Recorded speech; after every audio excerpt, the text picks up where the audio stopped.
चुनाव आयोग ने 5 राज्यों में होने वाले विधानसभा चुनावों की तारीखों का ऐलान कर दिया है।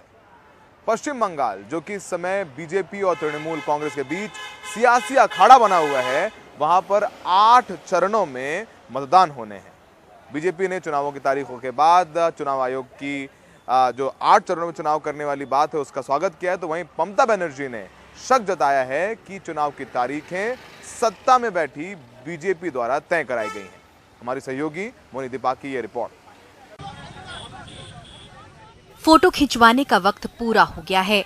स्कूटर पर सवारी की लड़ाई तेज हो रही है, वो वोटों की लड़ाई में बदल रही है। 33 दिन की लड़ाई सभी रिकॉर्ड तोड़ रही है। 2016 में 7 दौर में चुनाव हुए, 2019 में भी। इस दफे पहली बार 8 दौर में वोटिंग होने जा रही है। ममता बनर्जी शक जता रही हैं कि चुनाव का शेड्यूल केंद्र में सत्ता में बैठी पार्टी के कहने पर बनाया गया है।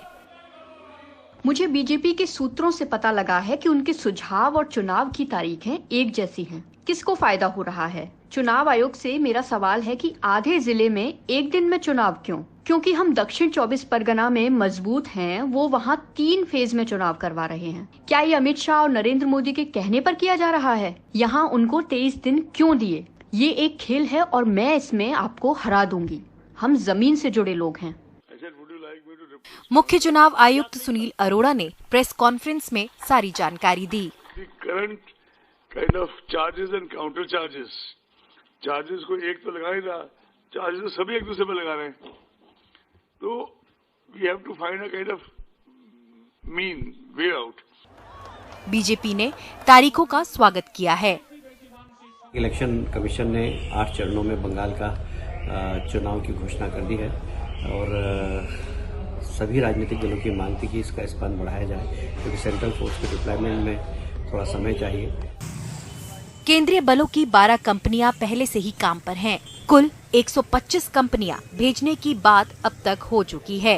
चुनावी कार्यक्रम को तृणमूल ने जिस तरह से लिया है, उससे भले ही राजनीतिक माहौल गर्म हो, लेकिन ममता तीसरी बार मुख्यमंत्री पद की लड़ाई में शांत और आश्वस्त दिख रही हैं। चुनाव के शेड्यूल को लेकर तृणमूल कांग्रेस के आक्रामक बयान के बाद राजनीतिक माहौल में पश्चिम बंगाल में तापमान बढ़ने वाला है। पश्चिम बंगाल के मुख्यमंत्री, जो तीसरी बार मुख्यमंत्री बनने की उम्मीद रखती है, अपने तेवर बिल्कुल कूल और कॉन्फिडेंट रखा। कोलकाता से सौरभ गुप्ता के साथ मोनी दीपा बनर्जी, एनडीटीवी इंडिया।